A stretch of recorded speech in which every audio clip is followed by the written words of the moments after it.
Hello. कैसे हैं आप लोग? I hope you are all good. तो आज के लेक्चर में मुन्ना हम लोग देखने वाले हैं क्लास 10th के चैप्टर नंबर फर्स्ट, जिसका नाम है रियल नंबर यानी वास्तविक संख्याएं। वास्तविक संख्याओं का प्रश्नावली 1.1 हमने पिछले क्लास में देखा। आज हम लोग देखने वाले हैं प्रश्नावली 1.2 के सभी क्वेश्चन। इसमें कुल 7 क्वेश्चन हैं। इन सातों क्वेश्चन को एकदम बिल्कुल सही तरीके से एकदम सोल्व करने वाले हैं और बिल्कुल अच्छे से, एकदम कोई दिक्कत तकलीफ नहीं आएगा। ठीक है, तो पिछले क्लास में मुन्ना हमने प्रश्नावली 1.1 करवाया था। उसमें जो हमारे चेहरे पे जो रौनक होना चाहिए ना, जो अंदर से निकलना चाहिए बताते समय, क्वेश्चन को एक्सप्लेन करते समय, वो नहीं निकल पा रहा था। और मतलब बोलने का कुछ और बुला जा रहा है कुछ, क्योंकि आप समझ सकते हैं जब फर्स्ट टाइम आप कैमरा को फेस कीजिएगा ना तो चीज़ें होता है। खैर कोई बात नहीं, आज हम थोड़ा उससे थोड़ा ज़्यादा निखरने वाले हैं। तो देखिए वीडियो को स्टार्ट करते हैं। चलिए क्वेश्चन नंबर 1 देखते हैं। फटाफट हम बोर्ड पे क्वेश्चन पहले लिख लेते हैं, ठीक है। हाँ तो देखिए मुन्ना, पहले हम क्वेश्चन को बोर्ड पे लिख लेंगे, उसके बाद सोल्व करेंगे, ठीक है, सारे के सारे क्वेश्चन। देखो मुन्ना, हम लोग देख रहे हैं क्लास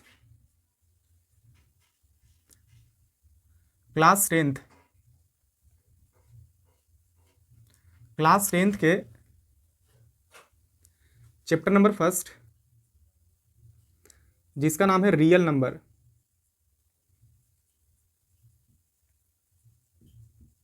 रियल नंबर्स के आज सारे के सारे प्रश्नावली को हम देखने वाले हैं। नहीं, प्रश्नावली सारे के सारे क्वेश्चन को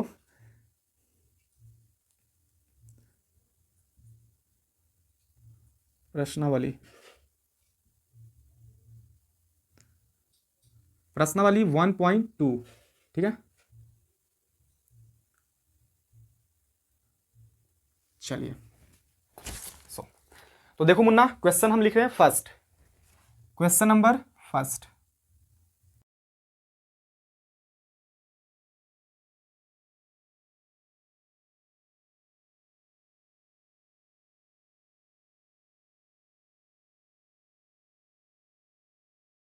हाँ तो देखो मुन्ना, हमने क्वेश्चन फर्स्ट को लिख लिया है बोर्ड पे। देखिए क्या बोल रहा है। बोल रहा है कि निम्नलिखित संख्याओं को अभाज्य गुणनखंडों के गुणनफल के रूप में व्यक्त कीजिए। बोल रहा है जी कि जो नीचे संख्याएं दी गई है ना, इसको अभाज्य गुणनखंडों के गुणनफल के रूप में लिखना है। अभाज्य संख्या क्या होता है मालूम है आपको ना? तो बोल रहा है कि अभाज्य गुणनखंडों के गुणनफल के रूप में लिखना है, ठीक है। तो कोई बात नहीं है, चलिए करते हैं। क्वेश्चन नंबर फर्स्ट, 140 को हमें लिखना है अभाज्य गुणनखंडों के गुणनफल के रूप में। ये आपका 140 भाज्य संख्या है मुन्ना, और हमने इंट्रोडक्शन वाले सेशन में देखा था कि भाज्य संख्या को, किसी भी भाज्य संख्या को उसके अभाज्य गुणनखंडों के गुणनफल के रूप में लिख सकते हैं। तो बिल्कुल लिख देंगे। करो, 140 है तो इसका पहले भाज्य गुणन करिए। यहाँ पे खैर लिख दीजिए 140। 140 का भाज्य गुणन करिए, 2 से लगाइए। अच्छा एक बात और बता दें, ये भी देखा था हमने प्रमेय, जो देखा था कि किसी भी भाज्य संख्या को उसके अभाज्य गुणनखंडों के गुणनफल के रूप में लिखा जा सकता है, जहां उसके अभाज्य गुणनखंड के आने वाले क्रम के बिना क्या होता है, अद्वितीय होता है। ये जो संख्याएं होती है ना, पहले आप 5 से लगा दो या 2 से लगा दो, कोई दिक्कत तकलीफ नहीं, इसमें तुम आगे पीछे लगाओ कोई दिक्कत नहीं है। लेकिन जो तुमको यहाँ पे अभाज्य संख्या मिलेगा ना, वो बिल्कुल सेम टू सेम ही मिलने वाला है, कोई दिक्कत इसमें नहीं होगा। तो लगाओ, कितना से लगाएंगे, 2 से, तो कितना यहाँ पे आएगा, 7 दूनी 14, 1 0, फिर 2 से लगाएंगे तो 35, फिर 2 से लगाएंगे तो कितना बार में लगेगा, खैर 2 से नहीं लगेगा तो इसको लगाएंगे 5 से। 3 से लगता है 35, नहीं, 3 से लगने का जो रूल्स होता है ना, वो इन दोनों अंकों का योग करो, कितना हो जाएगा। देखो आप सभी को विभाजकता के नियम मालूम होना चाहिए। 2 से कटने का नियम क्या होता है सर? कोई भी संख्या 2 से कब कटेगी, जब उसके लास्ट वाला अंक 0, 2, 4, 6 और 8 होगा। 3 से कटने का नियम क्या होता है? जब किसी भी संख्या के अंकों का योग अगर 3 से विभाजित है तो वो पूरी की पूरी संख्या भी 3 से कट जाएगी, ठीक है। 4 से कटने का नियम क्या होता है? 4 से कटने का नियम कोई नहीं, बस ये 2 से कट जाएगा। देखो 4 से कटने का नियम ना, लास्ट में क्या रहे, 2 0 रहे, लास्ट में 2 0 रहे, और नहीं तो 4 का गुणज रहे, तो फिर वो क्या होगा, 4 से कट जाएगा। 5 से कटने का नियम क्या होता है? लास्ट वाला अंक 0 रहे या तो 5 रहे, तब 5 से वो कटेगा, नहीं तो नहीं। 6 से कटने का नियम क्या होता है? कोई भी संख्या 6 से कब विभाजित होगा? जब वह संख्या 2 से भी विभाजित हो और 3 से भी विभाजित हो, यानी उसमें 2 का नियम भी लगे और 3 का नियम भी लगे, तब वह संख्या 6 से विभाजित होगा, ठीक है। तो खैर अभी हम संख्या बताने लगे कि कौन कब किससे विभाजित होगा तो बहुत टाइम लग जाएगा, ठीक है। देखिए हमने 5 से लगाया तो 7 5 35, फिर 7 से लगाया तो 1, तो देखो इसका भाज्य गुणनखंड आ गया 2 गुणा 5 गुणा 7। तो बस हमने 140 का अभाज्य गुणनखंडों के गुणनफल, गुणनफल मतलब गुना के रूप में क्या कर दिया, लिख दिया, और ये क्या हो गया हमारा आंसर। ये वाला काम आप कहीं रफ में भी कर सकते हो, नहीं तो सामने ही कर लीजिए, कोई दिक्कत नहीं है कि नहीं। तो बड़ा सिंपल है मुन्ना, कोई भी आपको संख्या देगा, बोलेगा कि उस संख्या को अभाज्य गुणनखंडों के गुणनफल के रूप में लिखो, तो इस तरीके से कर देना है। खैर देखिए एक क्वेश्चन और हम बता देते हैं, कौन सा बता दें, चलो तीसरा बता देते हैं, ठीक है। बाकी अब दूसरा क्वेश्चन खुद ही बनाइएगा, चौथा भी खुद ही बनाइएगा और पांचवा भी खुद ही बनाइएगा। हम तीसरा एक और बता देते हैं, क्योंकि सारा तो एक जैसा ही बनेगा ना, है कि नहीं। अभाज्य गुणनखंडों के गुणनफल के रूप में लिखना है बस। क्वेश्चन नंबर 3, 38-25 को हमको लिखना है इसके अभाज्य गुणनखंडों के गुणनफल के रूप में। तो कोई दिक्कत नहीं, पहले इसका अभाज्य गुणन कर लीजिए इधर साइड में कहीं, 38-25। आप देखिए मुन्ना, ये 2 से लगेगा, लास्ट वाला अंक 0 2 4 6 8 है, नहीं तो 2 से नहीं लगेगा, 3 से। तो इसके अंकों का योग देख लो कितना आता है, तो 3 और 8 कितना होता है, 11, 11 और 2 होता है 13, 13 और 5 कितना होता है, 13 और 5 18। तो बिल्कुल ये 3 से कटेगा, क्यों, क्योंकि जो 18 है वो 3 से कटता है ना, इसीलिए संख्या भी 3 से विभाजित हो जाएगी। 3 से लगाओ, 3 एकम 3 और 3 दूनी 6, 7 21, एक इसमें गया 7 21 और एक इसमें गया तो हो गया 15, तो 5 तिहाई 15। फिर देखो 2, फिर ये 3 से लग रहा है, क्यों, तो देखो 1 और 2 3, 3 और 7 10, 10 और 5 15, तो 15 3 से लगता है ना, इसलिए पूरी संख्याएं भी 3 से लग जाएगी। 3 का पढ़ होके बार आता है, 4 बार में 3 का पढ़ होके बार में 7 आता है, 3 का 3 3 दूनी 6, 2 बार में 6 लगा देंगे, क्योंकि 7 तो आएगा नहीं, 9 आ जाएगा, 9 ज़्यादा हो जाएगा, इसलिए क्या लगा देंगे 6। फिर इसमें एक बच रहा था ना, 7 ही थे, ये 7 था और हमने लगाया 3 का 3 3 दूनी 6, 2 बार में, तो एक अभी इसमें बच रहा है, तो एक इसमें चल जाएगा, तो 15 हो जाएगा, तो 5 तिहाई 15, ठीक है।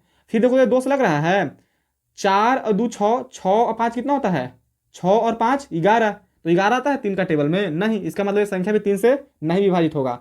तो कितना से होगा, 5 से। देखो इसके लास्ट में 2 से तो होगा नहीं, क्योंकि पहले नहीं हुआ था, 3 से नहीं होगा अब, क्योंकि संख्या के अंकों का योग 3 से विभाजित नहीं हो पा रहा है, तो 4 से तो लगेगा नहीं, 5 से लगा के देखो, और 4 से लगाइएगा, सोचो ना, 4 क्या है आपका भाज्य संख्या है ना, और यहाँ तो हमको भाज्य गुणनखंडों के गुणनफल के रूप में लिखना है कि नहीं। तो लगाइए, 5 का 5, 5 दूनी 10, पते 15, 5 चौके 20, 5 25, 5 6 30, 5 7 35, 5 8 40, 8 बार में 40, ये 42 था, तो 42 में से 40 जाएगा तो 2 बचेगा, तो 2 यहाँ पे चल जाएगा, तो क्या हो जाएगा 25, तो 5 5 25, ठीक है। फिर ये 5 से लग रहा है, 17 5 85, फिर ये लग रहा है 17 से, बस। तो इसके भाज्य गुणनखंड ये आ गए, 3 गुणा फिर क्या है 3, खैर माफ़ कीजिएगा 5 यहाँ पे, तो 5 गुणा फिर क्या है 5 गुणा फिर 17, तो बस यही इसके भाज्य गुणनखंडों के गुणनफल के रूप में हमने लिख दिया। 3825 को उसके अभाज्य गुणनखंडों के गुणनफल यानी गुणा के रूप में लिख दिया, बस यही आपका आंसर है। अच्छा, इसको आप दूसरे तरीके से ऐसे भी लिख सकते हैं, लिखो या 3 के को है 2 को, तो 3 के पावर क्या कर देंगे 2, गुणा है तो गुणा, 5 कितने बार है मुन्ना 2 बार, तो 5 के पावर क्या कर देंगे 2 गुणा, 17 कितने बार है 1 बार, तो 1 बार लिख देंगे, बस ये भी आपका क्या है आंसर। दोनों में से आप कोई भी तरीके लिख दो, कोई दिक्कत नहीं है, ये भी आपका करेक्ट है और ये भी आपका करेक्ट है। तो देखिए इसमें पहला क्वेश्चन में कुल 5 पार्ट था मुन्ना, हमने 2 पार्ट्स को सोल्व कर दिया है, बाकी खुद ही आप दूसरा चौथा और पांचवा ये खुद ही से ट्राई कीजिएगा, और अगर नहीं आता है तो फिर हम बता देंगे अगले जो लेक्चर आएगा ना हमारा 1.3 का, उसमें हम इसको सोल्व कर देंगे, ठीक है। कमेंट खाली कर दीजिएगा कि सर फर्स्ट का सेकंड नहीं बना, या फर्स्ट का फोर्थ नहीं बना, या फिर फिफ्थ का फर्स्ट का फिफ्थ नहीं बना, ठीक है। उसको हम नेक्स्ट लेक्चर में कंप्लीट कर देंगे। खैर ये बहुत ही ईजी है, बन जाएगा, कोई दिक्कत वाली बात नहीं है, ठीक है। चलिए अब हम चलते हैं क्वेश्चन नंबर 2 पे, आप लोग इसको नोट करना तो कर लीजिए, इसको हम रफ कर देते हैं। चलो मुन्ना क्वेश्चन नंबर 2 हम लोग बोर्ड पे लिख लेते हैं, ठीक है।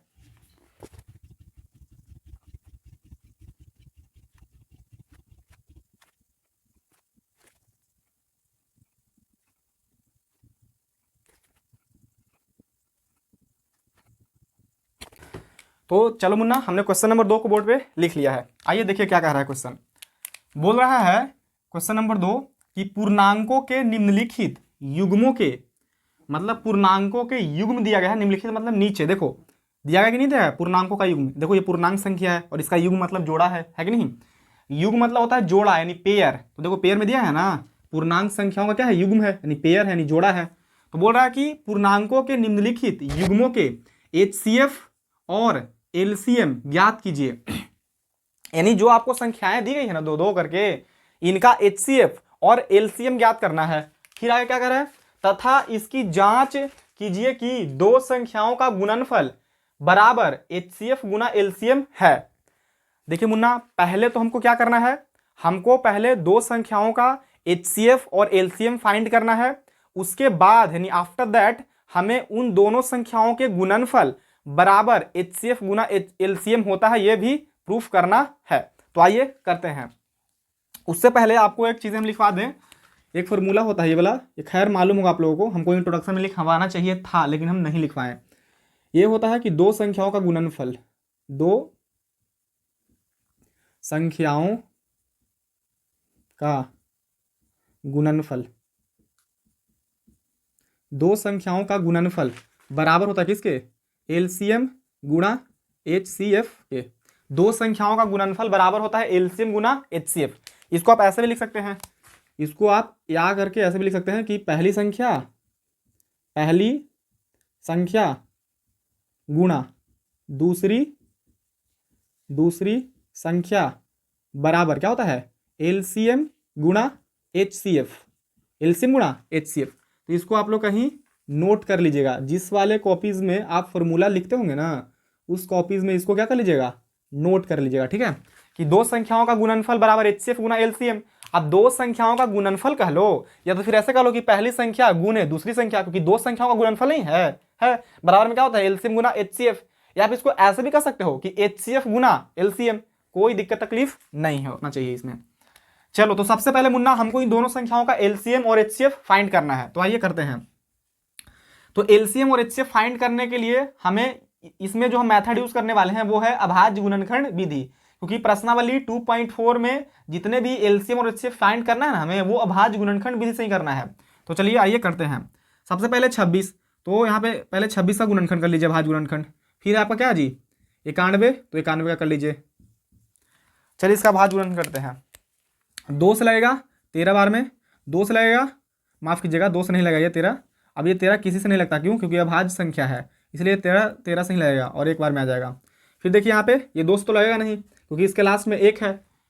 अगर किसी भी संख्या के लास्ट में 0, 2, 4, 6, 8 रहता है तो वो संख्या 2 से विभाजित हो जाती है। इसके लास्ट में नहीं है वो संख्या, इसलिए 2 से विभाजित नहीं होगा। आप लोग भाग देके चेक कर सकते हैं। 3 से सर देखो 9 और 1 10, तो 10 क्या 3 के पहाड़ा में आता है, नहीं, तो ये संख्या भी 3 से नहीं लगेगा। 4 से तो लगेगा नहीं, 4 भाज्य संख्या है ना। 5 से तो नहीं लगेगा, 6 से 7 से, हाँ 7 से लग जाएगा, 7 से लगा दो, 7 एकम 7 है और इसमें से गया 2, इसमें तो 21 हो जाएगा, तो 7 या 21, यानी 13 7 क्या होता है 91, फिर जाएगा 13 से एक बार में, ठीक है। तो खैर इसको लिख दीजिए यहाँ पे 26, तो 26 लिख देंगे बराबर। फिर कितना है 91, तो 91 लिख देंगे बराबर। अब देखिए तो ये 26 का अभाज्य गुणनखंड कितना आया, 2 गुणा 13 है कि नहीं, 2 और 13 आया है। 91 का 7 गुणा 13। चलिए आप लिखना चाहें तो यहाँ पे 1 भी लिख सकते हैं, कोई दिक्कत नहीं है, नहीं भी लिखेगा तो कोई दिक्कत वाली बात नहीं है।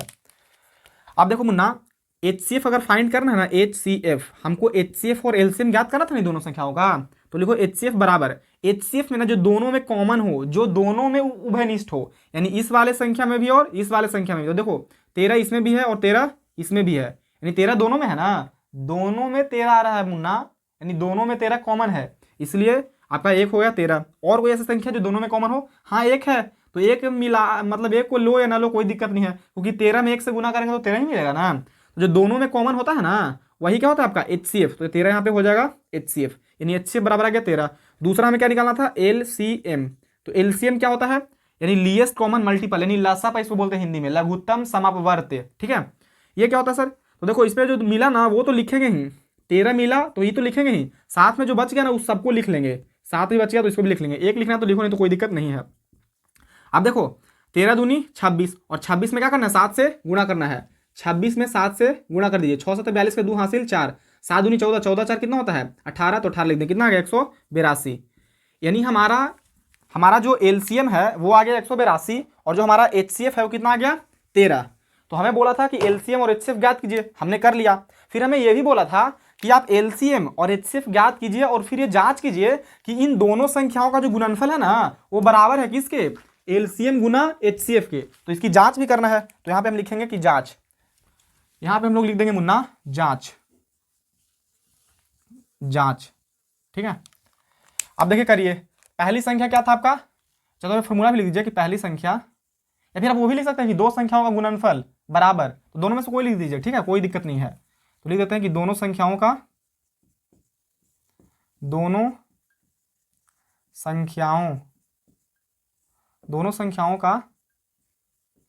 गुणनफल, गुणनफल मीन्स गुना, दोनों संख्याओं का गुणनफल बराबर क्या होता है, एलसीएम गुणा एचसीएफ।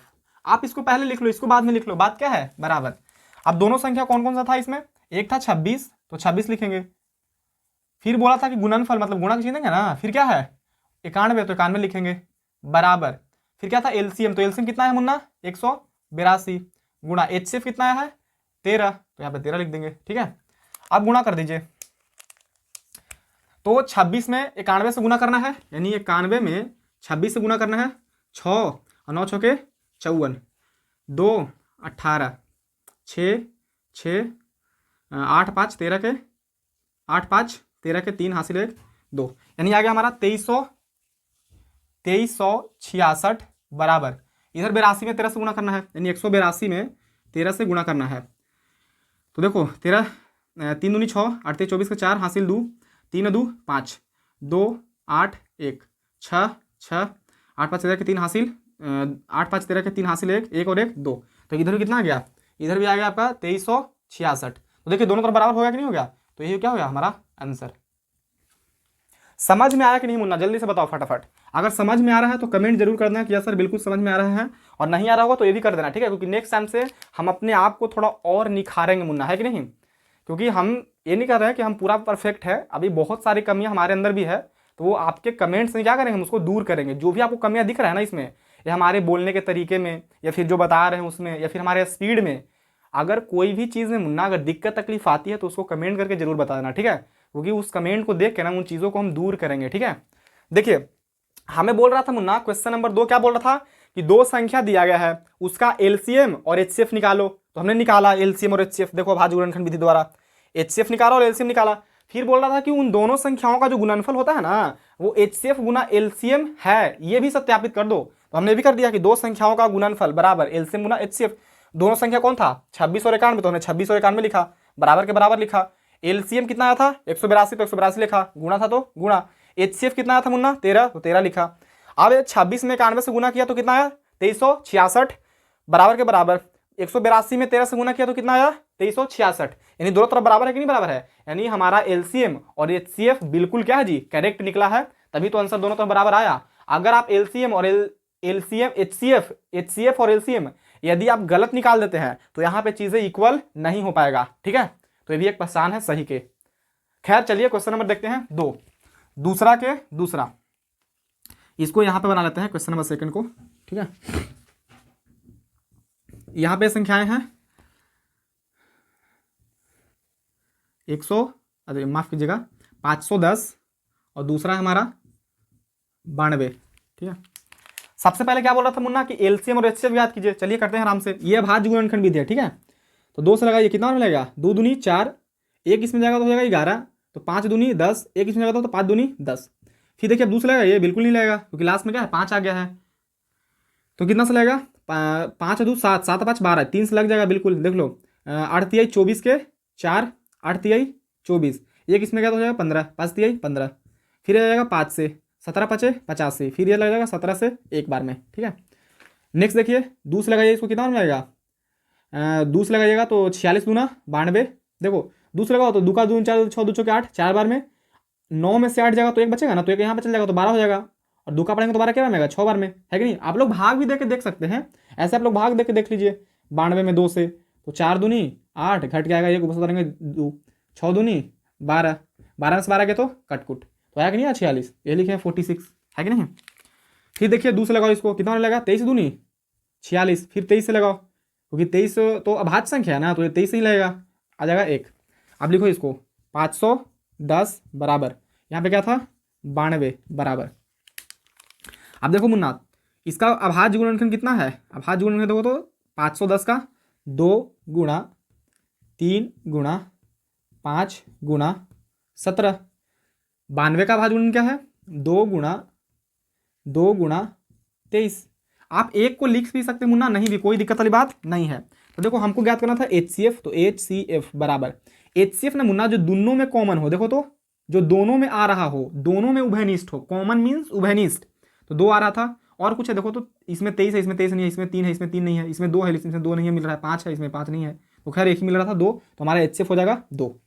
LCM में क्या होता है? LCM, तो LCM में जो मिला है ना मुन्ना वो तो लिख ही देंगे 2। अब जो नहीं मिला ना वो सारे के सारे लिख दो। 2 एक और था तो 2 लिख देंगे, एक 3 था तो 3 लिख देंगे, फिर क्या था 5 तो 5 लिख देंगे, फिर गुणा, फिर क्या था 17 तो 17 लिख देंगे, गुणा, फिर 23 था तो 23 लिख देंगे। यहाँ तो कोई दिक्कत नहीं। अब इन सभी को गुना कर लीजिए। अब गुना करने के बाद जो भी आएगा यहाँ पे लिख दीजिएगा, ठीक है। खैर हम सामने करते हैं। 2 दूनी 4, 4 तिहाई 12, और 12 पचे 60, और 60 में हमें 17 से गुना करना है, यानी 17 में 60 से क्या करना है? गुणा करो। 6 7 42 के 2 हासिल 4, 6 एकम 6, 6 4 कितना होता है? 10, यानी 17 छके 2 तल से 1 जीरो तक जीरो बैठा देंगे। फिर कितना से गुणा करना था मुन्ना? 17 से हो गया ना, फिर 23 है तो 23 से गुणा कर दीजिए। 0 6 0 3 0 4 0 2 0 6 4 6 3 9। खैर देख लेते हैं इसको एक बार। 0 4 0 यहाँ पे मुन्ना, ये 6 नहीं है 0 है, ठीक है। तो 4 के 4 3 के 3 2 के 2, तो कितना आ गया? 23,460। 23,460 ये हमारा LCM आ गया, ठीक है। अब इसको हमें अब इसका क्या करना है? जांच भी करना है, तो लिखेंगे कि जांच, क्या लिखिएगा? जांच करिए जांच। अब तो लिखेगा कि दो संख्याओं का गुणनफल, दो संख्याओं, या दोनों लिख लीजिए कोई दिक्कत नहीं है, या फिर पहली संख्या गुणे दूसरी संख्या भी लिख सकते हैं। दो संख्याओं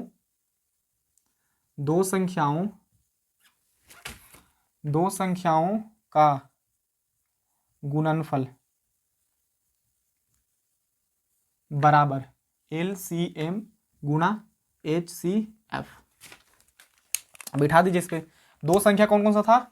एक था आपका 510, यानी 510 गुणा, गुणनफल का रहा तो गुणा के चिन्ह देंगे। दूसरा क्या था? 92, तो 92 लिख देंगे, बराबर LCM कितना था मुन्ना? 23,460 गुणा HCF कितना था मुन्ना? 2, तो 2 लिख देंगे। अब बस अब इसको गुणा कर दीजिए। 510 में 92 से गुणा करना है, तो चलिए करते हैं इधर।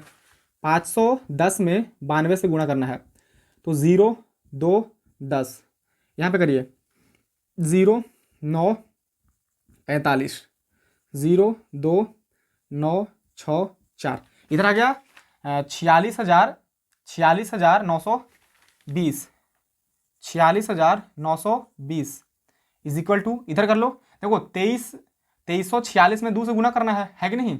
2346 में 2 से गुना करना है, तो कर लीजिए। कहाँ गलत हो गया जी? इसमें 0 आ गया, कहीं तो गलत हो गया मुन्ना। अच्छा खैर यहाँ पे हम 0 लिखना भूल गए। देखिए यहाँ पे 0 भी है मुन्ना, ठीक है। देखिए 0 में 0 से गुना करें तो 0, 6 दूनी 12 के 2 हासिल 1, 4 दूनी 8 और 1 हासिलवा 9, 3 दूनी 6, 2 दूनी 4। देखिए इधर भी आपका आ गया 46,920, इधर भी आपका आ गया 46,920, तो बिल्कुल क्या है जी? करेक्ट है। अब बताओ मुन्ना समझ में आया कि नहीं आया? ठीक है, अगर नहीं आ रहा है मेरे भाई तो कमेंट तो कर देना। नेक्स्ट वाले वीडियो में कोशिश करेंगे कि इसमें से एक आध क्वेश्चन फिर से बता दे, ठीक है। खैर ये हमने दूसरा क्वेश्चन का पार्ट 1 और पार्ट 2 देखा। ये तीसरा पार्ट आप खुद ही बना लीजिए घर पे, HW के लिए छोड़ दिए हैं, ठीक है। तो देख के इसको कॉपी कर लीजिए। खैर इसको हम रफ कर देते हैं, यहाँ पे ये सब रफ का काम था, बस देख लीजिए। उम्मीद है कि आपने कॉपी कर लिया होगा। तो अब चलो इसको थोड़ा रफ कर लेते हैं।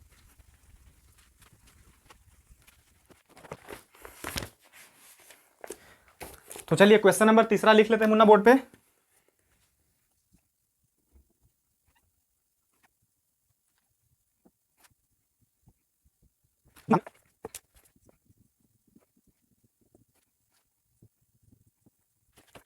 तो चलो मुन्ना हमने क्वेश्चन नंबर 3 को बोर्ड पे लिख लिया है। आइए देखिए क्या कहता है ये क्वेश्चन। बोल रहा है कि अभाज्य गुणनखंड विधि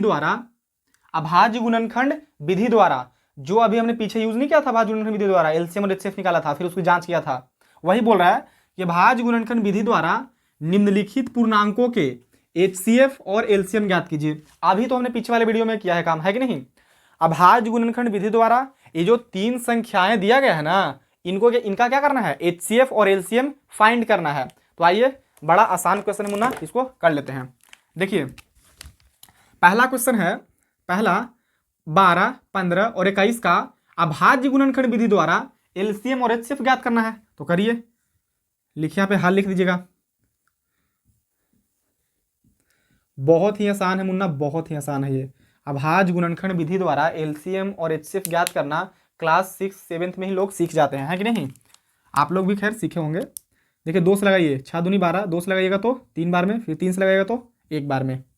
2 से लगाइए, खैर 2 से लगेगा नहीं, क्योंकि 2 के टेबल में आता है 15, बिल्कुल नहीं आता है। 3 से लग जाएगा, 5 ती आई, 3 का पढ़ो के बाद 15 का 5 बार में, फिर 5 से लगाएंगे तो 1 बार में। 2 का पढ़ा में तो आता नहीं है 21, तो 3 से लगा देंगे। 3 का पढ़ा में आता है 7 या 21, फिर 7 से लगा देंगे तो 1 बार में, है कि नहीं। खैर लिखिए भी इसको, 12 है तो 12 लिखेंगे, बराबर। इधर क्या लिखा हुआ है 15, तो 15 लिखेंगे, बराबर। इधर क्या है 21, तो 21 लिख देंगे, बराबर। अब देखिए मुन्ना, इसका जो 12 का भाज्य गुणनखंड था वो कितना आया था, 2 2 2 3, 2 2 3। 15 का भाज्य गुणनखंड क्या आया था जी, 3 गुणा 5। 21 का क्या आया था, 3 गुणा 7, है कि नहीं। आप चाहें तो 1 को भी यहाँ पे लिख सकते हैं, कोई दिक्कत वाली बात नहीं है। देखिए मुन्ना, हमको एचसीएफ ज्ञात करना है। HCF means highest common factor, यानी महत्तम समापवर्तक, या मासापा इसको बोलते हैं। एलसीएम मीन्स लीएस्ट, एल से लीएस्ट, सी से कॉमन और एम से मल्टीपल, यानी लीस्ट कॉमन मल्टीपल, यानी इसको बोलते हैं लघुत्तम समापवर्तक, ये लासापा। तो हमको निकालना है एचसीएफ, तो लिखेंगे एचसीएफ बराबर। एचसीएफ क्या होता है मुन्ना, जो तीनों में ना कॉमन हो, इसमें भी, 21 में भी, 15 में भी और 12 में भी, जो तीनों में आ रही हो संख्याएं। तो देखो, तो इसमें भी 3 है, इसमें भी 3 है, इसमें भी 3 है, यानी 3 एक ऐसी संख्या है जो इन तीनों में क्या है जी, कॉमन है, यानी उभयनिष्ठ है कि नहीं। देखो 2 तो इसमें है, लेकिन इसमें है नहीं। इसमें 5 है, क्या इसमें 5 है, इसमें 5 है नहीं, तो छोड़ देंगे। तो एचसीएफ जो तीनों में मिल जाए, है कि नहीं। अगर 3 संख्या है तो तीनों में मिलेगा तो वो एचसीएफ हो जाएगा। तो एचसीएफ क्या हमारा ज्ञात हो गया, 3, क्योंकि तीनों में 3 है ना, इसमें भी 3 था, इसमें भी और इसमें भी, तो 3 हमारा हो गया एचसीएफ। अब हमें दूसरा फाइंड करना है एलसीएम। तो एलसीएम में क्या होगा, एलसीएम। तो हमारी बताया था कि जो तीनों मिला है ना, वो तो लिखवे करेंगे 3 गुणा, उसके बाद जो बच गया ना मुन्ना, वो भी लिख देना है। तो 2 गुणा 2, फिर क्या बच गया है 5 गुणा फिर 7, इसको भी लिख दीजिए। अब गुणा कीजिए, 3 दूनी 6, 5 दूनी 10, और 10 छक 60, और 60 में कितना से गुना करना है, 7 से, तो 6 सते 42, 1 0 तक 0, यानी 420 आ गया। तो ये क्या होगा हमारा आंसर। बताओ मुन्ना, समझ में आया कि नहीं आया। अभाज्य गुणनखंड विधि द्वारा एलसीएम और एचसीएफ ज्ञात करना क्या भारी चीज है, नहीं, बिल्कुल आसान है, बिल्कुल ईजी है, बच्चों वाला ये खेल है कि नहीं। खैर देख लीजिए, एक क्वेश्चन कहिए तो और बना देते हैं, और नहीं तो हमें लग रहा है कि आप लोग बना लेंगे, कोई दिक्कत नहीं, लेकिन फिर भी एक क्वेश्चन बनाते हैं जल्दी जल्दी में, ठीक है। क्वेश्चन नंबर 2, बाकी आप लोग थर्ड क्वेश्चन क्या कीजिएगा, घर पे ट्राई कीजिएगा, घर पे बना लीजिएगा।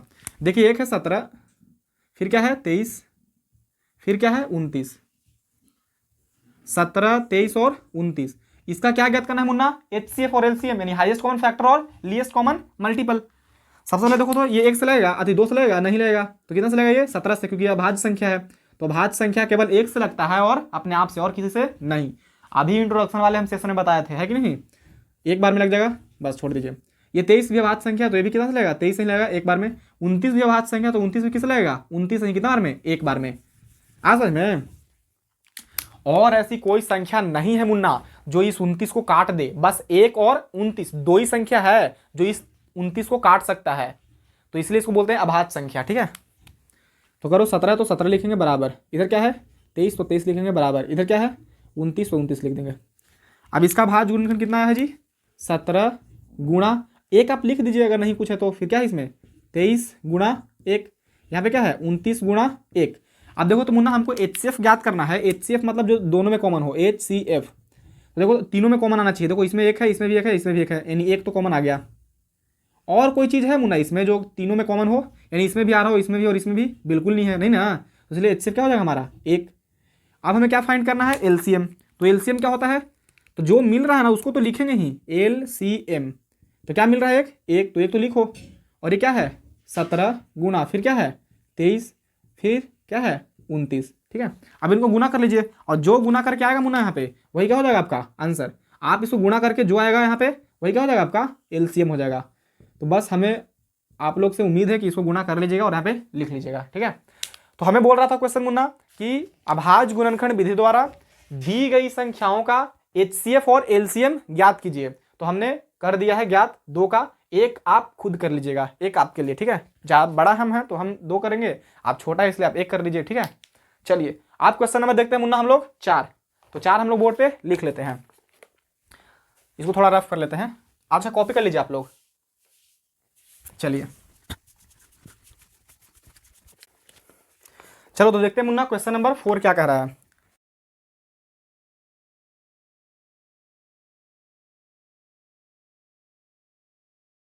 देखो मुन्ना हमने क्वेश्चन नंबर 4 लिख लिया है बोर्ड पे। बोल रहा है क्वेश्चन नंबर 4 कि एचसीएफ किसका 306 और 657 का 306 और 657 का एचसीएफ कितना दिया हुआ है 9।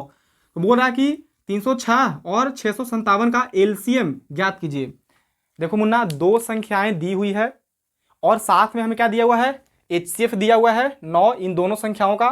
तो हमें बोल रहा है कि एलसीएम ज्ञात करो, एलसीएम ज्ञात कीजिए। ये कितना सिंपल है मुन्ना, ये वाला फॉर्मूला आपको याद है ना, पहली संख्या गुणे दूसरी संख्या बराबर लसा गुणे मसा, बस यही लिख दो यहाँ पे। तो आइए ज्ञात करते हैं। तो लिखेंगे कि पहली लिख दीजिए यहाँ पे सोल्यूशन। ठीक है, सोल्यूशन देखिए पहली संख्या गुणे दूसरी संख्या बराबर क्या होता है एलसीएम गुणा एचसीएफ। पहली संख्या गुणे दूसरी संख्या बराबर क्या होता है मुन्ना, पहली संख्या गुणे दूसरी संख्या बराबर एलसीएम गुणा एचसीएफ। पहली संख्या कितना है इसमें 306, गुणा के चिन्ह तो गुणा के चिन्ह देखो, तो गुणा के चिन्ह है ना, 600 कितना है 57, बराबर है तो बराबर देंगे, देखो बराबर है ना बराबर देंगे। एलसीएम कितना दिया हुआ था, अच्छा एलसीएम तो हमें ज्ञात करना है ना, तो एलसीएम के एलसीएम लिखेंगे, गुणा है तो गुणा। एचसीएफ कितना दिया हुआ है 9, देखो एचसीएफ बराबर कितना दिया हुआ है 9, तो 9 लिख देंगे। अब एलसीएम आराम से ज्ञात हो जाएगा, है कि नहीं। करिए 306 गुणा 657, ये गुणा में 9 है मुन्ना, तो इस साइड आएगा तो क्या हो जाएगा भाग में 9, बराबर है तो बराबर एलसीएम, तो एलसीएम लिख दिया। आप इसको क्या करेंगे कट करेंगे, काटिए। तो देखिए 3 से कट रहा है 3 बार में, ये 3 से काटो कितना बार में कट रहा है 10 दिया तो 30 हो जाता है, 3 दूनी 6 यानी 102 बार में। फिर देखिए फिर 3 से कट रहा है, क्योंकि देखो 1 और 2 कितना होता है 3, और 3 3 का पढ़ा में आता है ना एक बार में, इसलिए संख्या भी 3 से कट जाएगा। तो काटो 3 तिहाई 9, 1 इसमें चल जाएगा तो 12 हो जाएगा, तो 4 तिहाई 12 यानी कितना आ गया 34। आप लिखेंगे 34 गुणा, खैर एक बार और देख लेते हैं। देखो 9 का 9, 9 दूनी 18, 9 तिया 27, 3 बार में, इसमें से गया 3 इसमें तो है 36, तो 9 चौके 36, बिल्कुल कैसे सही है, कोई दिक्कत नहीं है।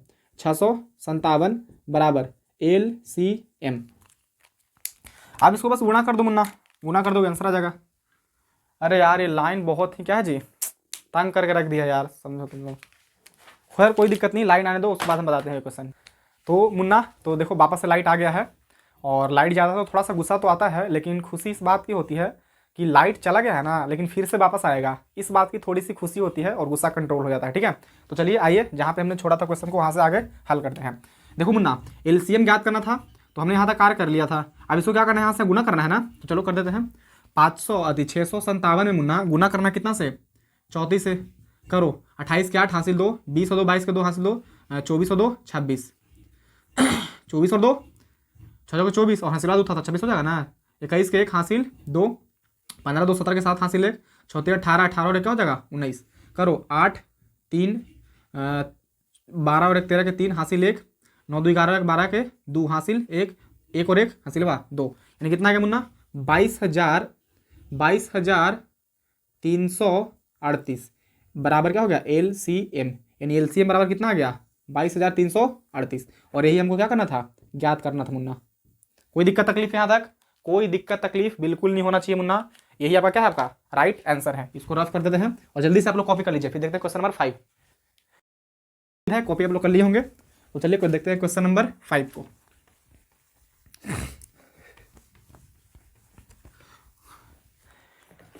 तो मुन्ना क्वेश्चन नंबर 5 लिख लेते हैं बोर्ड पे, जब तक थोड़ा सा आप लोग इंतजार कर लीजिए।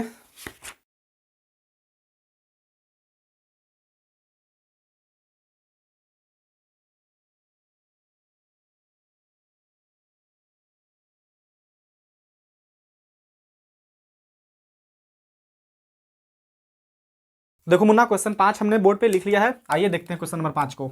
देखिए बोल रहा है कि जांच कीजिए कि क्या किसी प्राकृत संख्या n के लिए, किसी प्राकृत संख्या n के लिए संख्या 6 के पावर n अंक शून्य पर यानी 0 पर समाप्त हो सकती है, ये हमको जांच करना है। देखिए बोल रहा है ना मुन्ना कि n कोई प्राकृत संख्या है और हमको ये जांच करके बताइए ना कि 6 के पावर n अंक 0 पर समाप्त हो सकता है। जो 6 के पावर n जो संख्या है क्या वो 0 पर समाप्त हो सकती है, आइए देखते हैं। तो आपको ये चीजें मालूम होना चाहिए मुन्ना कि कोई भी जो संख्या है ना वो 0 पे कब समाप्त होती है। देखिए आइए दिखाते हैं आपको, थोड़ा सा पहले इसको समझ लेते हैं बढ़िया से। देखिए कोई भी संख्या है मुन्ना, जैसे हमने लिया 20 और ये 20 0 पे समाप्त हो रहा है, ये कब समाप्त हो रहा है इसके भाग गुणन करो तो 20 का, तो 2 गुणा 5 यही आएगा ना। तो देखो 20 पे समाप्त होने के लिए मतलब 0 पे समाप्त होने के लिए ना मुन्ना, कोई भी संख्या यदि 0 पे समाप्त होती है तो उसके अभाज्य गुणनखंड में आपको 2 और 5 बिल्कुल देखने को मिलेगा ही मिलेगा, फिक्स है, तय है, निश्चित है। इतनी बात समझ में आई। जैसे कोई और संख्या लेते हैं, जैसे मैंने लिया 50। अब देखो मुन्ना 50 को, अब 50 का भाज्य गुणन करिए तो 2 गुणा 5 गुणा 5 इन होगा। अब देखो इसके भाज्य गुणनखंड में क्या है, 2 है और 5 है, यानी कोई भी संख्या यदि 0 पर समाप्त होती है तो उसके अभाज्य गुणनखंड में 2 और 5 होना जरूरी है। कोई दूसरा संख्या हो कोई दिक्कत नहीं हमें, लेकिन 2 और 5 तो होना ही चाहिए, 2 और 5 तो होना ही चाहिए। कैसे, देखिए जैसे एक हमने लेता है, एक हमने लिया 30, इसका भाज्य गुणन करो तो 2 गुणा 2 से लगाएं तो 30 कटेगा कितने बार में, 15 बार में, फिर 3 से लगाएं तो कितने बार में, 5 बार में, 5 15 15 दूनी 30। तो देखो तो 2 और 5 है कि नहीं, 3 आया कोई दूसरा संख्या चलेगा, कोई दिक्कत नहीं हमें इसे, लेकिन हमें उसके भाज्य गुणनखंड में 2 और 5 बिल्कुल दिखना ही चाहिए, है कि नहीं। तो देखो यहां पे बोल रहा है कि 6 के पावर n अंक 0 पर समाप्त होगा। देख लेते हैं इसके भाज्य गुणन कर लो, लिखो यहां पे सॉल्यूशन यानी हल। अब देखिए तो 6 के पावर n, n क्या है यहाँ पे, n कोई भी प्राकृत संख्या होगा, मतलब इसका पावर जैसे 2 कर देंगे, ये 3 कर दो या 4 कर दो तो क्या आ जाएगा, यहाँ पे 2 करोगे पावर तो क्या आ जाएगा, 900 आ जाएगा, नहीं जाएगा। तो 900 0 पे समाप्त हो रहा है ना, इसके भाज्य गुणन करके देख लीजिए, 2 और 5 तो पक्का है कि मिलेगा ही मिलेगा, फिक्स है, तय है, ठीक है। तो बोल रहा है कि n कोई प्राकृत संख्या है, छोड़ो ये कोई प्राकृत संख्या होगा, 1 2 3 4 5 6 7 8 9 10 कहाँ तक, इनफाइनाइट तक। इसका भाज्य गुणन करो तो 2 गुणा क्या आएगा 3, 6 का भाज्य गुणनखंड करिएगा तो कितना आएगा 2 गुणा 3, पावर में n है तो क्या लिख दीजिए n। अब देखिए तो इसके भाज्य गुणनखंड में मुन्ना 2 और क्या है 3 है, क्या आपको कहीं 5 देखने को मिला, नहीं ना। तो ये जो संख्या है कभी भी 0 पर समाप्त नहीं होगा। देखो मुन्ना एक बार फिर से समझो, कोई भी संख्या 0 पर कब समाप्त होती है, उस संख्या के यदि अभाज्य गुणनखंड में 2 और 5 दोनों हो, एक होगा तो बिल्कुल वो 0 पर समाप्त नहीं होगा, तो 2 और 5 दोनों होना चाहिए। एक्स्ट्रा कोई संख्या आ जाए कोई हमें तकलीफ नहीं है, उससे कोई दिक्कत नहीं है, बस 2 और 5 होना चाहिए। तो देखो इस संख्या के यानी जो 6 संख्या था इसके भाज्य गुणनखंड में 2 तो है लेकिन 5 नहीं है, तो ये संख्या कभी भी 0 पे समाप्त नहीं होगा। तो हम लिखेंगे यहाँ पे, लिखो कि किसी भी संख्या या कोई भी संख्या, कोई भी संख्या 0 पर, 0 मीन्स 0 पर समाप्त होती है, कोई भी संख्या 0 पर समाप्त होती है यदि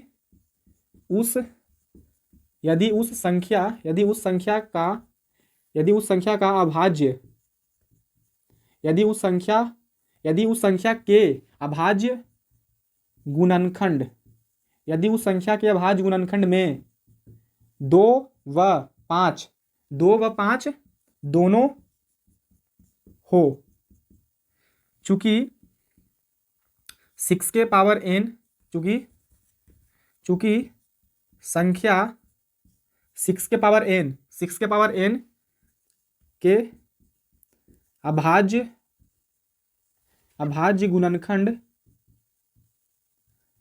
गुणनखंड में केवल 2 है, इसलिए 6 के पावर n इसलिए संख्या लिख दो यहाँ पे, इसलिए संख्या 6 के पावर n शून्य पर समाप्त नहीं होगा। बस यहाँ पे क्या हो गया, फाइनल आंसर। देखो मुन्ना, इस क्वेश्चन को एक बार फिर से देखते हैं। बहुत ही सिंपल है, बहुत ही आसान है, ठीक है, इसमें हदियाने वाली बात कोई सी नहीं है। देखो समझते हैं। बोल रहा था कि जांच कीजिए कि क्या किसी प्राकृत संख्या n के लिए संख्या 6 के पावर n अंक शून्य पर समाप्त हो सकती है। तो हमने तो सबसे पहले ये देखा कि कोई भी संख्या जो है वो जीरो पर कब समाप्त होती है।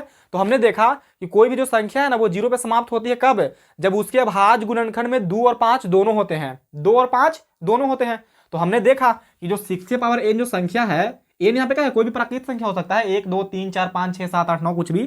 तो इस संख्या का जब हमने अभाज्य गुणनखंड किया तो क्या आया, 2 और 3 आया। क्या आपको कहीं भी 5 देखने को मिला? नहीं। तो हम कहेंगे कि हम जानते हैं कि किसी भी संख्या शून्य पर या कोई भी संख्या शून्य पर समाप्त होती है यदि उस संख्या के अभाज्य गुणनखंड में 2 और 5 दोनों हो। चूंकि संख्या 6 के पावर n के अभाज्य गुणनखंड में केवल 2 है, इसलिए संख्या 6 के पावर n शून्य पर समाप्त नहीं होगा।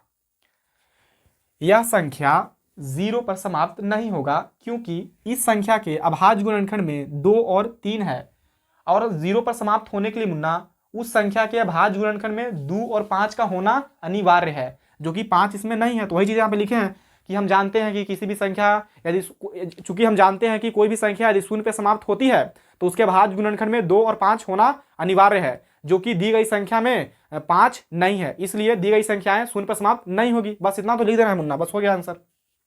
समझ में आया कि नहीं आया? हेलो, समझ में आया?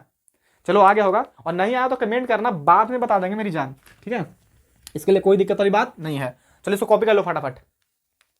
उम्मीद है आप लोग कॉपी कर लिए होंगे। देखो जब बोलते हैं कि कॉपी कर लो ना तो बीच में वीडियो को रोक दीजिए अपना, तुरंत जैसे बोले जैसे रोक दो, हटे तो, और फिर तुरंत कॉपी कर लो उसको, है कि नहीं। आप देखते हैं Munna question number 6। Question number 6 क्या बोल रहा है? क्वेश्चन नंबर 6,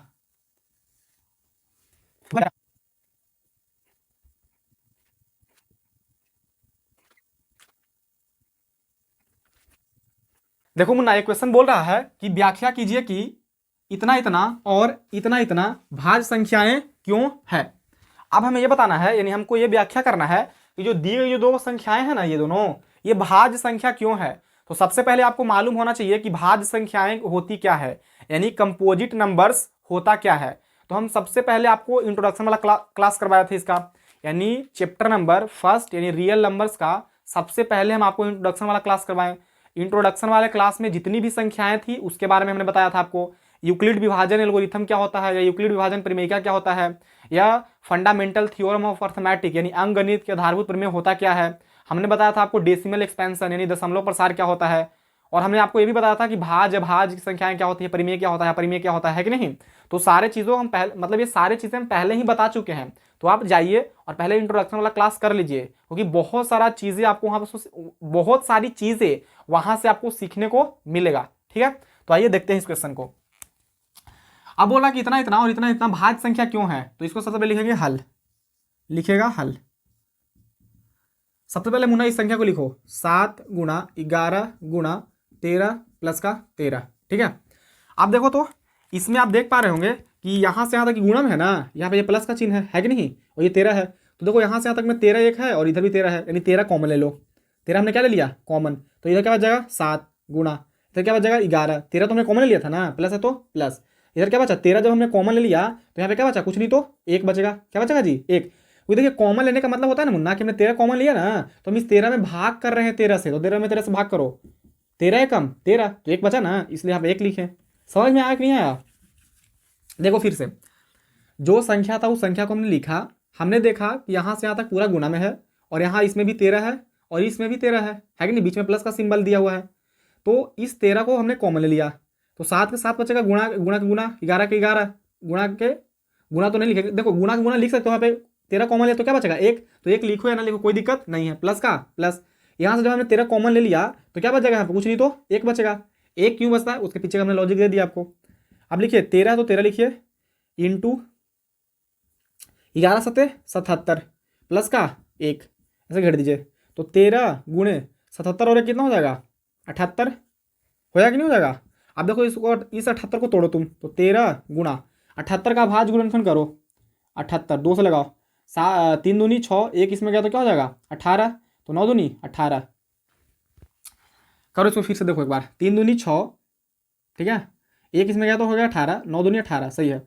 अब देखो ये 3 से लग रहा है, 9 3 12, 3 से लग रहा है बिल्कुल, 3 से लगाओ, 3 कम 3, 3 3 9, 3 3 40 होता है ना, फिर 13 से लगा दो, कितना आ गया। इसके जगह पे हम लिख सकते हैं 2 गुणा 3 गुणा 13, क्योंकि इसका भाज गुणन कितना है 2 गुणा 3 गुणा 13, तो हमने ये लिख दिया। अब देखो आप यहाँ पे देख पा रहे होंगे जी कि 13 2 3 13 ये सारे के सारे भाज्य संख्याएं हैं, अभाज्य यानी प्राइम नंबर्स है कि नहीं। और यदि ये सारे के सारे प्राइम नंबर्स है तो इसका मतलब ये वाला भाज्य संख्या है ना, क्योंकि हम जानते हैं कि किसी भी भाज्य संख्या को उसके अभाज्य गुणनखंडों के गुणनफल के रूप में लिखा जा सकता है, यानी अभाज्य गुणनखंडों के गुणनफल के रूप में नहीं लिख दिया इस वाले संख्या को। इसका मतलब ये दी गई संख्या क्या है, एक भाज्य संख्या है, समझ में आया।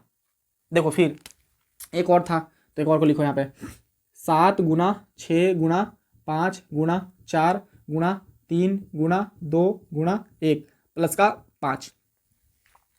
अब यहाँ पे देखो मुन्ना, इसमें क्या कॉमन आ रहा है, देखो यहाँ से यहाँ तक पूरा गुणा वाला में है ना, गुणा वाला भाग है, यहाँ पे प्लस का सिंबल है, यहाँ पे क्या है 5 है, यानी 5 इसमें भी है 5 इसमें भी है कि नहीं है, तो 5 कॉमन ले लो तुम। अब यहाँ से क्या बच जाएगा 7 गुणा क्या बच जाएगा 6 गुणा यहाँ पे क्या बच जाएगा 5 गुणा यहाँ पे 4, फिर ये 3, खैर यहाँ पे हमने 5 कॉमन लिया तो यहाँ पे क्या बचेगा 1, कुछ नहीं तो क्या बचेगा 1, क्योंकि 5 में 5 से भागा देंगे तो एक बार में कटेगा ना, तो 1 लिख देंगे। गुणा का गुणा लिखा 3, उसके बाद क्या है जी गुणा 2, फिर गुणा 1 प्लस का, इधर क्या बच गया, जब 5 हमने कॉमन ले लिया यहाँ से वाला 5 तो क्या बचेगा यहाँ पे 1, तो 1 लिख देंगे, क्योंकि 5 में 5 से भाग करेंगे, कॉमन लेने का मतलब कि हम उसमें भाग कर रहे हैं, तो 5 में 5 से भाग करो कितना में कटेगा एक बार में, तो 1 लिख दिया, ठीक है। 5 है तो 5 लिखेंगे, गुणा इंटू का चिन्ह दो, देखो 6 सते 42, 42 में 4 से गुणा करो तो 42 गुणा 4, 4 दूनी 8, 4 चौके 16, फिर कितना है मुन्ना 3, तो 3 लिखेंगे। 8 3 24 के 4 हासिल 2, 6 3 18, 18 2 कितना होता है 20 के 0 हासिल 2, 3 2 कितना होता है 5, फिर कितना है 2, तो 2 लिखेंगे। 8 0 10, तो कितना आ गया 1008, और प्लस का क्या है 1, तो 1 लिख देंगे। अब इसको हटाओ, अब देखो यहाँ पे क्या आया 5 गुणा 1008 में अगर हम 1 को जोड़ेंगे तो कितना हो जाएगा 1000, तो यहाँ पे हमने लिखा 9, तो देखो मुन्ना ये जो 5 है गुणा ये क्या है 1009, ये भी आपका अभाज्य संख्या है और ये भी आपका क्या है अभाज्य संख्या है, और ये दोनों अभाज्य संख्याएं हैं, है कि नहीं। तो ये इसका मतलब ये भाज्य संख्या होगा ना, क्योंकि हम जानते हैं कि किसी भी भाज्य संख्या को उसके अभाज्य गुणनखंडों के गुणनफल के रूप में लिख सकते हैं। तो देखो ये दोनों भाज्य संख्या था और इसे गुणा के रूप में हमने इसको लिख दिया, तो इसका मतलब ये भाज्य संख्या है कि नहीं। एक पर में हम आपको इंट्रोडक्शन वाले क्लास में बताए थे कि किसी भी भाज्य संख्या को उसके अभाज्य गुणनखंडों के गुणनफल के रूप में लिख सकते हैं, तो हमने लिख दिया उसके गुणनफल के रूप में अभाज्य संख्याओं को। तो यहाँ पे लिख देंगे कि चूंकि क्या लिखेगा, चूंकि हम जानते हैं कि किसी भी भाज्य संख्या को, चूंकि हम जानते हैं कि किसी भाज्य संख्या को उसके अभाज्य गुणनखंडों उसके अभाज्य गुणनखंडों के गुणनफल यानी गुणनफल के रूप में व्यक्त कर सकते हैं या तो रूप में लिख सकते हैं। इसलिए देखो चूंकि लिखेंगे ना मुन्ना, तो 2 ऊपर और 1 नीचे, इसको बोलते हैं चूंकि। आप हिंदी में लिख दो कोई दिक्कत नहीं है, इसलिए में 1 ऊपर और 2 नीचे, इसको बोलते हैं इसलिए। आप हिंदी में लिख दीजिए इसलिए दी गई संख्या है, चतुर्लिंग पूरा संख्या, इसलिए 7 गुणा 11 गुणा 13 प्लस 13 और क्या था 7 गुणा 6 गुणा 5 गुणा 4 गुणा 3 गुणा 2 गुणा 1 प्लस का 5। चूंकि हम जानते हैं कि किसी भी भाज्य संख्या को उसके भाज्य गुणनखंडों के गुणनफल के रूप में लिखा जा सकता है या लिख सकते हैं। देखो हमने लिख दिया है कि नहीं। इसलिए इतना इतना और इतना इतना भाज्य संख्याएं हैं, भाज्य संख्याएं हैं। बस यही क्या हो जाएगा आपका फाइनल आंसर। देखो मुन्ना बोल रहा था कि ये दी गई संख्याएं भाज्य संख्याएं क्यों हैं, यानी भाज्य संख्या क्यों है, ये दी गई जो संख्या है ये भाज्य संख्या क्यों है। तो हमने पहले किया, ये जो संख्या दिया था इसको ऐसे लिखा सेम टू सेम, फिर देखा कि इसमें 13 कॉमन है तो हमने 13 कॉमन लिया, फिर देखो 7 के साथ लिखा 11 के 11, यहाँ पे 13 कॉमन लिया तो कुछ नहीं बचा तो क्या बचेगा, 1 बचेगा। तो गुणा में आप 1 लिख भी सकते हैं क्योंकि 11 में 1 से गुना करेंगे तो 11 ही आएगा ना, प्लस के प्लस। यहाँ से जब हमने 13 कॉमन ले लिया तो क्या बचेगा, कुछ नहीं तो 1 बचेगा। यानी कॉमन लेने का मतलब कि हम भाग कर रहे हैं 13 में 13 से, तो 13 से भाग करो, 13 कम 13 तो एक बार में, फिर 13 के 13 लिखा, 11 7 कितना होता है 77, 77 में 1 जोड़ेंगे तो कितना होगा 78, तो 77 प्लस में 1 जोड़ दिया तो कितना 78। 13 तो भाज्य संख्या तो इसको ऐसे रहने दिए, गुणा का गुणा चिन्ह दिए। अब 78 का भाज्य गुणनखंड करो क्योंकि भाज्य संख्या ना, तो इसको भाज्य गुणनखंडों के रूप में तोड़ो, तो 2 3 और 13 के रूप में टूट गया। ठीक है, तो लिखें कि हम, और उसी प्रकार इसको भी किया हमने सेम टू सेम। तो फिर हमने लिखा कि हम जानते हैं कि किसी भी भाज्य संख्या को उसके भाज्य गुणनखंडों के गुणनफल के रूप में व्यक्त किया जा सकता है या लिख सकते हैं, इसलिए इतना और इतना भाज्य संख्याएं हैं। समझ में आ गई नहीं मुन्ना? चलिए जल्दी से इसको कॉपी कर लो फटाफट, ठीक है, फिर इसको हम रफ करते हैं और फिर हमारा लास्ट एक और क्वेश्चन बच गया है उसको फिर बनाते हैं। आओ क्वेश्चन नंबर 7 को पहले लिख लेते हैं बोर्ड पे।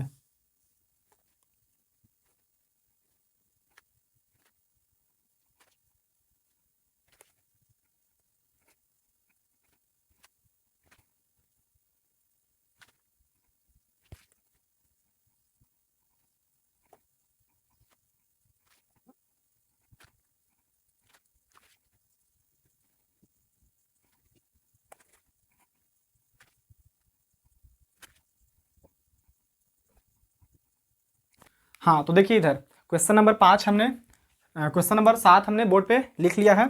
आइए देखिए क्या कहता है क्वेश्चन, उसके बाद सोल्व करते हैं। बोल रहा है जी कि किसी खेल के मैदान के चारों ओर, कोई खेल का मैदान है उसके चारों ओर एक वृत्ताकार पथ है। कोई खेल के मैदान होगा, मान लीजिए खेल का क्या है आपका मैदान, ये क्या है जी खेल का मैदान है ये, ठीक है। बोल रहा है कि किसी खेल के मैदान के चारों ओर एक वृत्ताकार पथ है, वृत्ताकार पथ खेल के मैदान के चारों ओर, तो ये तो खेल का मैदान है ना, यानी इसके चारों ओर एक वृत्ताकार क्या है जी पथ है। ये जो आप देख रहे हैं ना क्या है आपका पथ, खेल के मैदान के चारों ओर एक वृत्ताकार पथ है। इस मैदान का एक चक्कर लगाने में, ये जो मैदान है ना इसका एक चक्कर लगाने में सोनिया को 18 मिनट लगते हैं, सोनिया को 18 मिनट लगते हैं, जबकि इसी मैदान का एक चक्कर लगाने में रवि को 12 मिनट लगते हैं। मान लीजिए वे दोनों एक ही स्थान और एक ही समय पर चलना प्रारंभ करके एक ही दिशा में चलते हैं, कितने समय बाद वे पुनः प्रारंभिक स्थान पर मिलेंगे। देखो मुन्ना क्वेश्चन क्या बोल रहा है समझते हैं इसको बढ़िया से। बोल रहा था क्वेश्चन, यानी बोल रहा है क्वेश्चन कि एक वृत्ताकार पथ है, उस माफ कीजिएगा एक वृत्ताकार मैदान है, उस मैदान के चारों ओर एक वृत्ताकार क्या है पथ है। तो देखो ये मैदान था, इसके चारों ओर क्या है ये वृत्ताकार पथ है। और बोल रहा था कि इस वृत्ताकार मैदान को एक चक्कर लगाने में, मान लो यहां से चक्कर लगाना स्टार्ट करता है कोई, तो इसको जब एक चक्कर लगाने में जो सोनिया है ना, सोनिया को कितना मिनट लगते हैं 18 मिनट लगता है, ठीक है। सोनिया को इस वृत्ताकार पथ को एक चक्कर लगाने में कितना मिनट लगता है 18 मिनट लगता है। और बोल रहा है कि इसी वृत्ताकार पथ का एक चक्कर लगाने में रवि को कितना मिनट लगता है 12 मिनट, रवि को कितना मिनट लगता है 12 मिनट, ठीक है। देखो बोल रहा था कि सोनिया को 18 मिनट लगते हैं, जबकि इसी मैदान का एक चक्कर लगाने में रवि को 12 मिनट लगते हैं। तो मान लीजिए वे दोनों एक ही स्थान से, दोनों क्या जी एक ही स्थान से और एक ही समय पर, यानी एक ही स्थान से और जितना भी समय हो रहा है ना उसी समय पर दोनों क्या करते हैं चलना प्रारंभ करके एक ही दिशा में चलते हैं, मतलब एक ही दिशा में, चाहे तो इधर चलेगा ऐसे और ना तो दोनों इधर से आएगा ऐसे। मतलब एक ही स्थान से एक ही समय पर एक ही दिशा में दोनों चलना क्या करते हैं, प्रारंभ करते हैं। तो बोल रहा था कितने समय बाद वे पुनः प्रारंभिक स्थान पर मिलेंगे, यानी कितने समय बाद वे पुनः प्रारंभिक, प्रारंभिक मतलब पहले वाले स्थान यानी यहाँ पे मिलेंगे। हाँ तो देखिए बोल रहा है कि जो सोनिया है ना उसको 18 मिनट लगता है और रवि को 12 मिनट। तो सोचो कि जो सोनिया है वो 18 मिनट लेती है एक चक्कर पूरा लगाने में, तो मान लो कि 6 यहाँ हो जाएगा, 12 यहाँ और 18 यहाँ, यानी 18 मिनट में वापस यहाँ आती है। तो रवि जो है 12 मिनट ही लेता है। इसका मतलब कि रवि जो है वो 6 मिनट सोनिया से आगे है ना, यानी एक चक्कर रवि तो 12 मिनट में यहाँ लगा देगा और साथ में फिर क्या चल जाएगा, यहाँ पे चल जाएगा 18 मिनट में, है कि नहीं। क्योंकि एक चक्कर जो रवि है वो एक चक्कर लगाने में 12 मिनट लेता है ना, तो यहाँ पे आ जाएगा। और सोनिया कहाँ पे रहेगी, यहीं पे, क्योंकि 6 मिनट पीछे है। जब रवि यहाँ पे आएगा तो सोनिया कहाँ पे आ जाएगी, यहाँ पे आएगा कि नहीं आएगा। इसका मतलब कि दोनों कब मिलेंगे एक स्थान पे, तो वो तो 12 मिनट से ज़्यादा ही समय होगा ना, 12 मिनट से क्या होंगे जी, ज़्यादा ही समय लगेंगे। अब सोचो कि 18 और 12 में, 18 और 12 का हम लोग क्या निकालेंगे, एलसीएम या एचसीएफ। सोच के देखिए, एलसीएम जो होता है ना मुन्ना, 18 और 12 से क्या आएगा, बड़ा, और नहीं तो 18 के बराबर, यानी बड़ी संख्या के बराबर आता है एलसीएम, और नहीं तो उससे बड़ा, है कि नहीं। तो समय देखो, समय तो 12 मिनट से ज़्यादा लग रहा है ना, इसका मतलब कि हम लोग निकालेंगे इसका एलसीएम। एचसीएफ क्यों नहीं सर, क्योंकि देखो ये दोनों संख्याओं का जब एचसीएफ निकालिएगा ना, तो एचसीएफ हमेशा दी गई संख्याओं से, जो दी गई संख्याओं में जो सबसे छोटी संख्या होता है ना उसके बराबर आता है, और नहीं तो उससे छोटा आएगा, बड़ा नहीं। तो 12 मिनट में तो 12 मिनट में तो यहीं ना पहुंच रही है वो, 12 मिनट में सोनिया कहाँ पहुंच रही है, यहीं पे, क्योंकि देखो यहाँ से चलेगी तो 6 6 12, जबकि रवि यहाँ पे पहुंच जाएगा 12 मिनट में। फिर जब सोनिया यहाँ पे आएगी तो रवि यहाँ पे पहुंच जाएगा, दोनों मिल रहा है एक साथ नहीं ना, यानी 12 मिनट के बाद ही मिलेंगे लोग, 12 मिनट या 18 मिनट के बाद ही मिलेंगे ना। तो 12 यानी 18 से 18, 12 या 18 के मिनट के बाद मिलेगा, तो हम एलसीएम निकालेंगे कि एचसीएफ। हम जानते हैं कि एलसीएम जो होता है वो दी गई संख्याओं में जो सबसे बड़ी संख्या होता है ना उसके बराबर, नहीं तो उससे बड़ा होता है। लेकिन एचसीएफ अगर निकालते हैं तो जो सबसे छोटी संख्या होता है ना उसके बराबर, और नहीं तो उससे भी छोटा होता है। तो एचसीएफ निकालेंगे तो 12 आएगा, और नहीं तो 12 से छोटा। तो सोचो कि 12 मिनट में मिल जाएगा, नहीं, 12 मिनट में सोनिया यहीं पे पहुंच रही है, और जो रवि है वो कहाँ पहुंच रहा है, वापस से 12 मिनट में यहाँ पहुंच जा रहा है कि नहीं। तो 12 मिनट तो मिल नहीं पाएगा, क्योंकि सोनिया रहेगी यहाँ 12 मिनट में और रवि यहाँ पहुंच जाएगा एक चक्कर लगा के, है कि नहीं। तो 12 मिनट से ज़्यादा इसमें लगेगा ना, इसका मतलब हम निकालेंगे इस वाले संख्याओं का क्या जी, एचसीएफ। तो जो हमारा एचसीएफ होगा ना उतना मिनट बाद है सोनिया और रवि एक दूसरे को, मतलब एक दूसरे के साथ प्रारंभिक स्थान पर मिलेंगे। तो आइए देखते हैं। तो लिखेंगे हल में, यानी सॉल्यूशन में लिखिए कि पुनः प्रारंभिक स्थान पर मिलेंगे। लिखो कि दोनों पुनः, यानी वापस से, प्रारंभिक यानी पहले वाली, प्रारंभिक स्थान पर मिलेंगे। कब मिलेंगे, बराबर दोनों संख्याओं का एचसीएफ, यानी 18 व 12 का एचसीएफ। 18 और 12 के एचसीएफ जितना आएगा ना उतने समय बाद एक दूसरे दोनों क्या जी, प्रारंभिक स्थान पर मिलेंगे। तो निकालो दोनों का एचसीएफ। तो कोई सा विधि से निकाल लीजिए, भाज्य गुणनखंड विधि, चाहे तो भाग विधि से, नहीं लॉन्ग डिवीजन मेथड से। तो हम निकाल देते हैं भाज्य गुणनखंड विधि से। तो एक तो आपका है 18 और दूसरा क्या है जी, दूसरा है 12। 2 से लगाओ 9 बार में, 3 से लगाओ 3 बार में, और 3 से लगाओ 1 बार में, फिर 2 से लगाओ 6 बार में, 2 से लगाओ 3 बार में, और 3 से लगाओ 1 बार में। तो कितना आया, 18 बराबर, फिर क्या है 12 बराबर। अब लिखिए 18 का भाज्य गुणन क्या है, 2 3 3, 2 3 3। 12 का भाज्य गुणन कितना है, 2 2 और क्या है 1 3। अब देखो तो इसमें कॉमन है, हमें निकालना है एलसीएम। हमें क्या निकालना है, एलसीएम। अच्छा माफ़ कीजिएगा जी, हमें एचसीएफ निकालना है, क्योंकि हमें क्या निकालना है जी, एलसीएम। एलसीएम क्योंकि ज़्यादा समय लगेगा ना, 12 मिनट के बाद ही ना मिलेंगे एक दूसरे के साथ। मतलब ये जो प्रारंभिक स्थान है यहाँ पे दोनों कब मिलेंगे, 12 मिनट से अधिक में ही मिलेंगे, है कि नहीं। तो एलसीएम निकालेंगे। तो एलसीएम क्या हो जाएगा, एलसीएम बराबर, तो एलसीएम में जो पहले मिल रहा है ना मुन्ना उसको पहले लिख दो। देखो क्या क्या कुछ चीज़ें कॉमन है दोनों में, एक तो 3 है और एक क्या है 2 है, और कोई चीज़ है दोनों में कॉमन। देखो इसमें 3 है लेकिन इसमें 3 नहीं है, इसमें 2 है लेकिन इसमें 2 नहीं है।